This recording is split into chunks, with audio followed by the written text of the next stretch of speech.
আসসালামু আলাইকুম প্রিয় দর্শক, আশা করি আপনারা সকলেই ভালো আছেন। আমার মোবাইল স্ক্রিনে যেমনটা দেখতে পাচ্ছেন যে আমার ফেসবুক আইডিতে আরেকটা আইডি অথবা পেজের লিঙ্ক করা আছে। সেটা কোথায়? সেটা আমার ফেসবুক আইডির বায়োতে।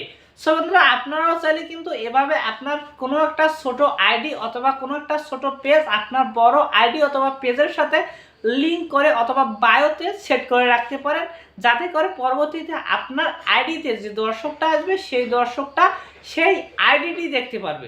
সো এটা কিন্তু খুবই সুবিধাজনক। আর আজকের ভিডিওটি খুবই গুরুত্বপূর্ণ। যদি আমাদের চ্যানেলটি কোনো সাবস্ক্রাইব করেনি, সাবস্ক্রাইব করে পাশে থাকবেন। তো চলুন আজকের ভিডিওটি আমরা মোবাইল স্ক্রিনে উপভোগ করব। তো বন্ধুরা, আমরা চলে আসলাম আমাদের মোবাইল স্ক্রিনে। তো মোবাইল স্ক্রিনে চলে আসার পর সরাসরি আপনারা আপনাদের ফেসবুকের যে মেন অ্যাপ্লিকেশন সেখানে চলে যাবেন। তো আমি আমার ফেসবুকের মেন অফিসিয়াল অ্যাপ্লিকেশনে আসার পর আমি আমার প্রোফাইলে চলে আসছি। তো প্রোফাইলে আসার পর দেখতে পাচ্ছেন আমার কিন্তু এখানে পেজ অথবা একটি গ্রুপের লিঙ্ক অ্যাড করা আছে, সেটা বায়োতে নাম হিসেবে। সো এখানে আমি যদি ক্লিক করি তাহলে কিন্তু আমার গ্রুপে নিয়ে আসতেছে। তো আমি যে গ্রুপটি ক্রিয়েট করছি সেই গ্রুপে কিন্তু নিয়ে আসতেছে। এখন আমি ব্যাক করে আসলাম। তো আপনারাও এভাবে আপনাদের বায়োতে কীভাবে সেট করবেন, এটার জন্য আপনাকে থ্রি ডট আইকনের উপর ক্লিক করতে হবে। তো থ্রি ডট আইকনের উপর ক্লিক করার পর এখানে অ্যাডিট অপশনের উপর ক্লিক করতে হবে। তো অ্যাডিট অপশনে ক্লিক করার পরে একটু নিচের দিকে আসলে এখানে দেখতে পারবেন আপনারা বায়ো, এবং বায়োতে আমার কিছু লেখা আছে।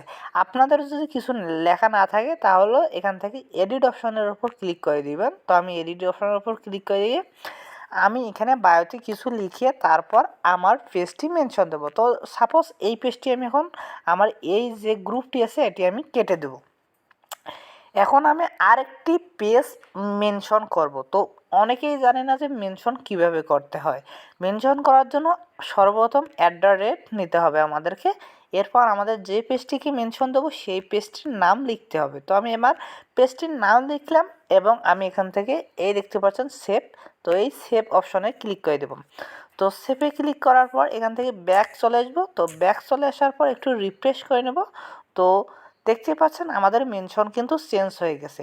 তো এখন যদি আমি এই মেনশনটার উপর ক্লিক করি দেখতে পাচ্ছেন এখন কিন্তু অন্য আরেকটি পেজে আমার নিয়ে আসলো। সো বন্ধুরা, এইভাবেই সিম্পলি নতুন আপডেটের মাধ্যমে আপনারা আপনাদের ফেসবুকের বায়োতে মেনশন করতে পারবেন। যদি ভিডিওটি ভালো লাগে লাইক কমেন্ট শেয়ার করে অবশ্যই আমাদের পাশে থাকবেন।